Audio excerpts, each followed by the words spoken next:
2024ची Lok Sabha election जर अख्ख्या भारतामध्ये कोणासाठी सगळ्यात जास्त चॅलेंजिंग राहिली असेल, म्हणजे कोणासाठी जर ती खूप अवघड असेल तर ती होते उद्धव ठाकरे।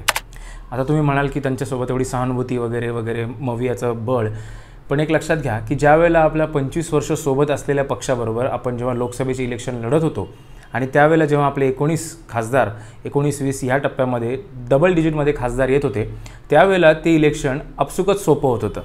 पण आज जेव्हा त्याच मित्रपक्षाच्या विरुद्ध उभं राहायचे आणि शिवाय आपले 90% शिलेदार त्या पक्षाला जाऊन मिळालेत आणि तिकडेच स्वतःचाच एक प्रतिपक्ष म्हणून उभे आहेत, त्यावेळेला ही इलेक्शन अत्यंत अवघड होती।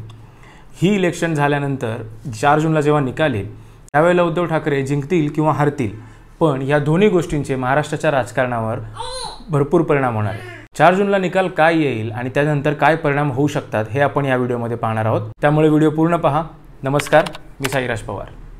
सुरुवात करूया त्याच्यापासून, म्हणजे जर उद्धव ठाकरे हरले तर काय होईल। उद्धव ठाकरे हरतील अशी सध्या महाराष्ट्रामध्ये परिस्थिती आहे का? असू शकते। 4 जूनला आपल्या निकालातून कळेल काय झाले नक्की ते। पण समजा उद्धव ठाकरे जर हरले तर काय होऊ शकतं यावर आपण एक नजर टाकूया। मुळात उद्धव ठाकरे आत्ता जर इलेक्शन हरले याचे राजकीय आणि सामाजिक असे दोन्ही परिणाम होणार आहेत।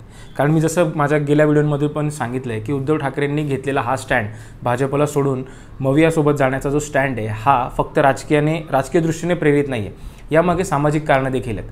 त्यामुळे जर उद्धव ठाकरे इथे फेल झाले तर त्याचे राजकीय आणि सामाजिक परिणाम देखील होणार आहेत। मुळात आता आपण बघूया उद्धव ठाकरे यांचा फेल होण्याचा क्रायटेरिया काय असेल।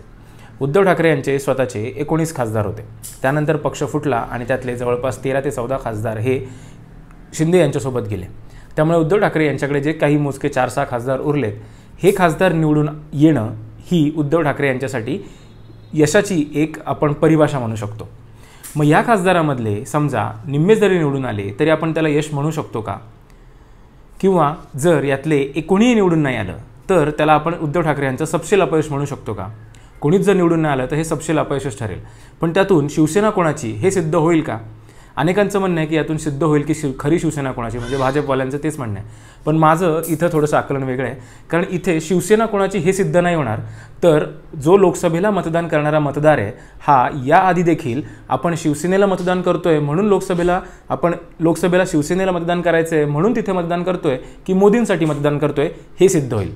म्हणजे पहा, राष्ट्रवादीचे शरद पवार हे कधीही भाजपसोबत एकत्रित इलेक्शन लढले नाहीत, त्यामुळे त्यांच्यासाठी ही इलेक्शन वेगळी होती। त्यांच्या मतदारांना ही इलेक्शन भाजपसोबत जाऊन मतदान करायचं होतं, म्हणजे जे अजित पवारांचे सोबत जे गेलेत त्यांना, आणि शरद पवारांसोबत जे राहिलेत त्यांना नेहमीसारखंच मतदान करायचं होतं, म्हणजे अँटी बीजेपीच मतदान करायचं होतं। पण शिवसेनेच्या कॅडरमध्ये तसं नव्हतं। शिवसेनेच्या ज्या मतदारांनी आज एकनाथ शिंदे यांच्या धनुष्यबाणाला जर मतदान केलं असेल तर आपल्यात लक्षात येईल की हे मतदार लोकसभेसाठी नरेंद्र मोदी यांची पसंती आहे म्हणून शिंदे यांना मतदान करतात। याच शिंदेंच्या शिवसेनेला विधानसभेला काय चित्र दिसेल याच्यावरून आपल्याला खरं ठरवता येईल की खरी शिवसेना कोणाची।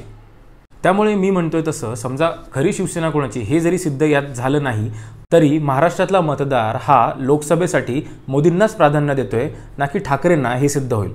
त्यामुळे याआधी उद्धव ठाकरेंचे जे खासदार निवडून जात होते हे नक्की ठाकरेंमुळे जात होते की भाजप आणि मोदी यांना असलेली जी लोकप्रियता आहे त्यामुळे जात होते हे सिद्ध होईल।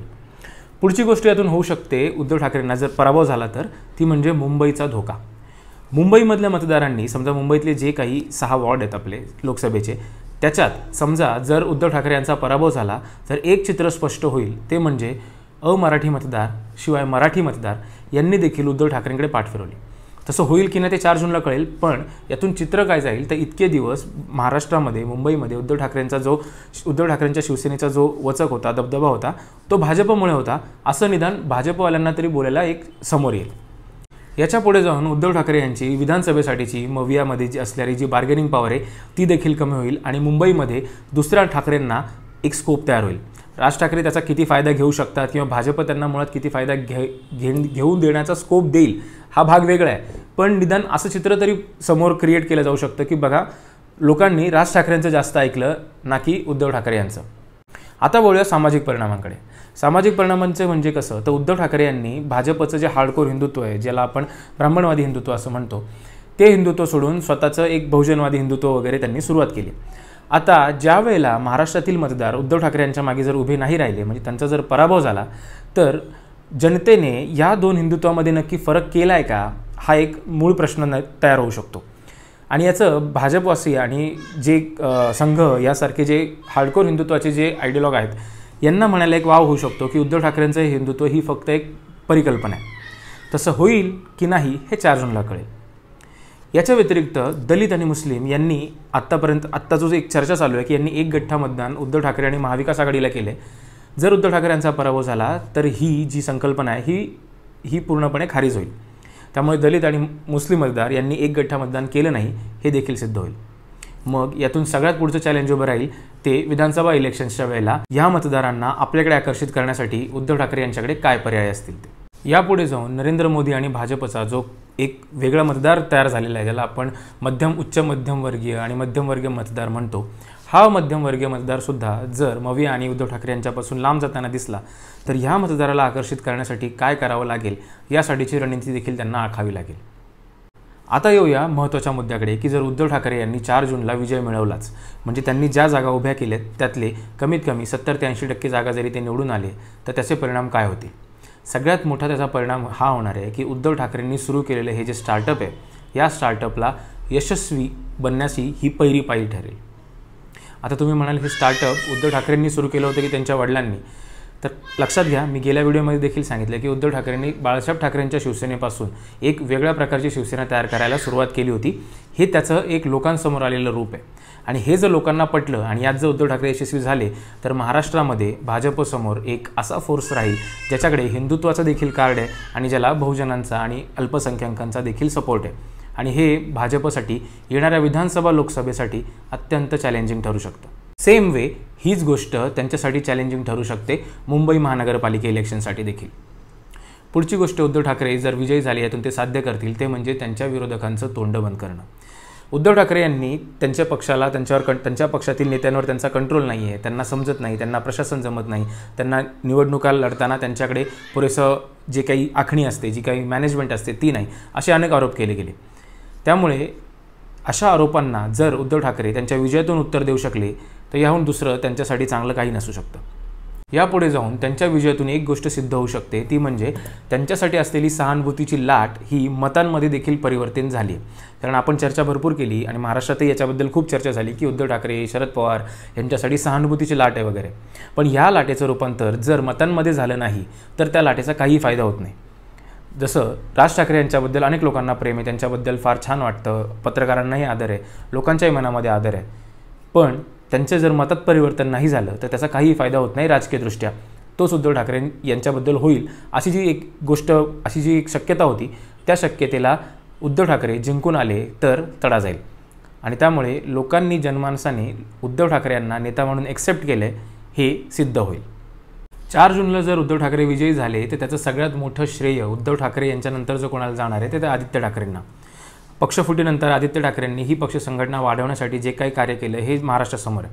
त्यामुळे हा जर विजय झाला तर या विजयातून उद्धव ठाकरे यांच्यासोबतच आदित्य ठाकरेंचं नेतृत्व देखील किमान त्यांच्या पक्षात तरी सिद्ध करणं हे उद्धव ठाकरे यांच्यासाठी सोपं जाईल. त्याचा परिणाम नक्की विधानसभेत काय होतो यासाठी आपल्याला विधानसभा इलेक्शनची वाट बघावी लागेल. उद्धव ठाकरेंचा विजय हा महाराष्ट्राला अजून एक गोष्ट देऊन जाणार आहे, ती म्हणजे महाराष्ट्र गद्दारीला कधी माफ करत नाही ही जी गोष्ट आपण ऐकतो. आणि महाराष्ट्रावर नेहमीच अनेक शिवाजी महाराजांच्या काळापासून देखील गद्दारीचा शाप महाराष्ट्राला लागलेला आहे. ह्या शापाचं उत्तर मराठी माणूस आपल्या मतातून देऊ शकतो हे ह्या इलेक्शनमधून सिद्ध होऊ शकतं. अर्थात याला अनेक कांगोर आहेत.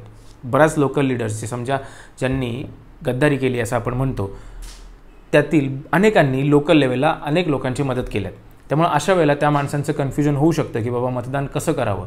ह्या संकल्पनेतून ह्या विचारातून वर येऊन जर महाराष्ट्राने मतदान केलं असेल तर ही गोष्ट संपूर्ण महाराष्ट्रातील राजकीय नेत्यांसाठी, आमदार खासदारांसाठी एक चिंतेचा विषय ठरणार आहे किंवा विचाराचा विषय ठरेल की याच्यावर नक्की काय करता येईल.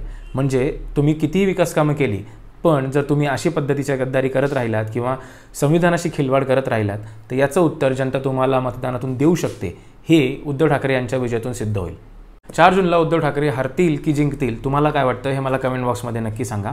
आणि महत्त्वाचा डिस्क्लेमर यासाठी की इथे उद्धव ठाकरे यांची चर्चा का केली आणि शरद पवार यांची का नाही केली याचं खरं कारण म्हणजे उद्धव ठाकरे हे आत्तापर्यंत भाजपसोबतच लढत होते, त्यामुळे नक्की मिळणारे 19 खासदार हे उद्धव ठाकरेंच्या शिवसेनेच्या मतामुळे येतात की भाजपच्या मतामुळे येतात हे यावेळेला सिद्ध होईल।